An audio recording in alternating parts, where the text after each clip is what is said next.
Hello, and welcome to Zen Talks, where we trade the day's hustle for a brief moment of reflection. Join us as we explore meaningful thoughts, unwind, and connect in a peaceful environment. Tune in for a brief escape from the chaos of the world and discover a sense of calm and clarity with each episode. Let's step back, breathe, and find our inner peace together on Zen Talks.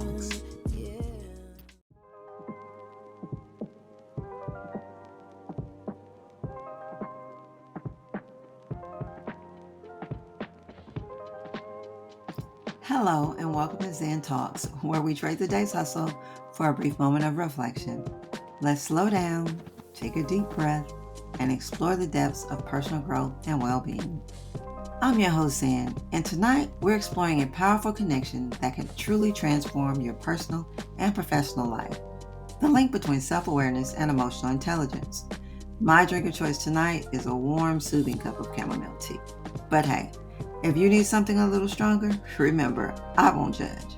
So grab your drink of choice and let's get into it. Now, we've talked a lot about self-awareness in past episodes, understanding your thoughts, emotions, and behaviors. But there's another piece to the puzzle, and that's emotional intelligence, or EI. Emotional intelligence is all about recognizing, understanding, and managing not just your own emotions, but the emotions of those around you. So, how do these two concepts connect? Why is self-awareness so crucial for building emotional intelligence? That's what we're talking about today. Let's start by breaking it down. At the heart of emotional intelligence is self-awareness. Why? Because you can't effectively manage or understand your emotions, let alone someone else's, if you're not first aware of what you're feeling. Think of self-awareness as the cornerstone upon which emotional intelligence is built. Imagine this scenario. You're in a high-pressure meeting and you start feeling anxious or frustrated. If you're self-aware, you'll notice that tension building up. You'll recognize that these feelings are affecting your thoughts and behavior, which gives you the chance to pause and manage them. Without that awareness, those emotions might take over, causing you to react in a way you regret later. So the first connection is simple. Self-awareness helps you recognize your emotions in the moment, which is the first step toward managing them effectively. That leads us to the second element of emotional intelligence: self-regulation. Self-awareness is a tool that allows you to pause, reflect, and then act, rather than just reacting impulsively. Here's an example. You're upset about a comment someone made. Without self-awareness, you might snap back without thinking, and that can damage relationships.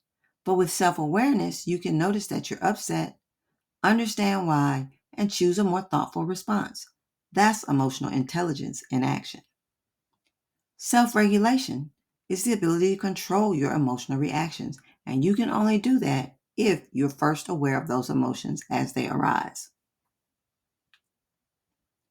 Now let's talk about empathy, one of the most important aspects of emotional intelligence. Empathy is your ability to understand and feel what another person is experiencing. But here's the thing: your capacity for empathy is tied directly to how well you know your own emotions. Think of it as a mirror effect. The better you understand your own emotional landscape, the easier it is to recognize and understand emotions in others. If you've never explored your own feelings of frustration, joy, or sadness, it's going to be much harder to identify those same emotions in someone else. So, the deeper your self awareness, the more you can tap into empathy, which is crucial for building strong, authentic relationships.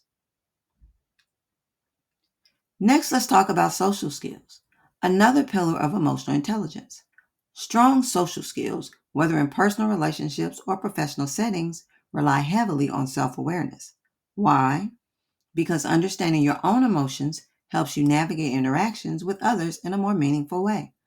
For example, if you're aware that you tend to get defensive in certain situations, you can catch yourself before it affects the conversation. You can check in with yourself, manage your reactions, and engage in a way that's more productive and positive. This not only improves your communication, but also helps you build stronger connections with others. Finally, let's touch on motivation, another component of emotional intelligence. Self-awareness allows you to reflect on what drives you, your goals, values, and aspirations.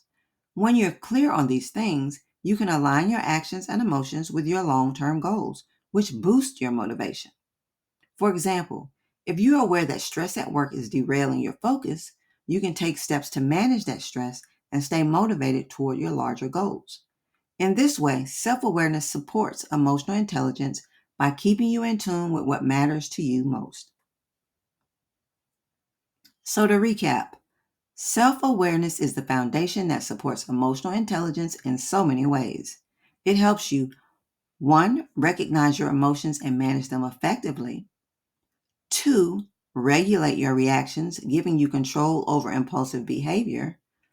3, enhance empathy by understanding your own emotions and relating to others more deeply.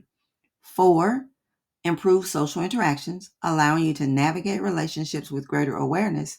And 5, boost motivation by keeping you aligned with your goals and values. Developing self-awareness is truly the first step in building emotional intelligence.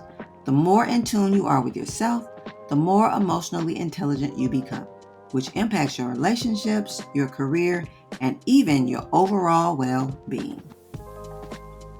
On our next episode, we'll be talking about practical strategies to boost your emotional intelligence in everyday life.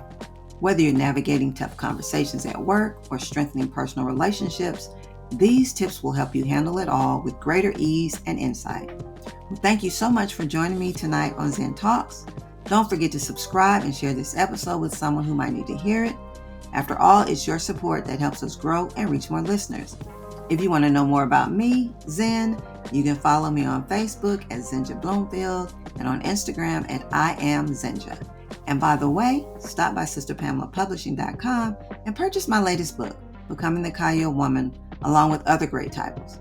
Again, that's sisterpamelapublishing.com, sisterpamelapublishing.com. Until next time, keep sipping your favorite drink, stay grounded, stay peaceful, and stay Zen.